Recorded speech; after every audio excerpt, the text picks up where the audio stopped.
आज या गोष्टीची खंत वाटते की आज 1 वर्ष उलटून गेलं. आमची जी अपेक्षा होती ती लवकरात लवकर न्यायाची होती आणि आज देखील आम्ही त्या न्यायाच्या अपेक्षेत आहोत. फक्त सरकारला माझी एवढीच विनंती आहे की तुम्ही लवकरात लवकर माझ्या वडिलांना न्याय मिळवून द्या. जे आरोपी आहेत सगळे पुरावे असताना देखील ह्याच्यामध्ये दिरंगाई का होते याचा काहीच थांबपत्ता लागत नाही आहे. पण माझी आज सरकारला विनंती आहे की तुम्ही लवकरात लवकर माझ्या वडिलांना न्याय मिळवून द्या. कुटुंब आज पूर्ण या संपूर्ण ह्याचा आठवणी विसरू शकत नाही. असं कुठल्याही बापाची आठवण कुठलेही लेख विसरू शकत नाही. पण आता नेमकं समाज आहे, त्याचबरोबर इतर लोक देखील तुम्हाला सहकार्य करतात. त्यांना काय सांगणं असेल आणि या न्यायालयाच्या लढ्यामध्ये कुणाकुणाचं सहकार्य कसं कसं लावलं?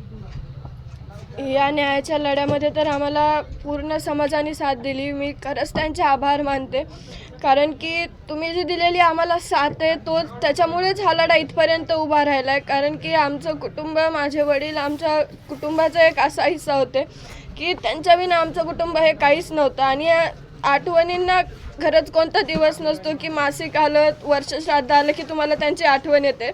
कारण की मला दररोज माझे वडील आठवतात की ते असते तर त्यांनी आता काय केलं असतं, ते असते तर त्यांनी मला कोणत्या पद्धतीने ट्रीट केलं असतं किंवा मी काय केलं असतं. पण आज माझी सरकारला खरंच एक विनंती आहे, सगळे पुरावे देखील असताना तुम्ही का दिरंगाई करताय? माझ्या वडिलांना लवकरात लवकर न्याय मिळवून द्या. दीदी, आपल्या वडिलांचं स्वप्न होतं की आपण एक डॉक्टर व्हावं. आज त्या डॉक्टर शिक्षणाचं तुमचं पहिलं वर्ष आहे. काय वाटतं तुम्हाला? काय आठवण बाबा?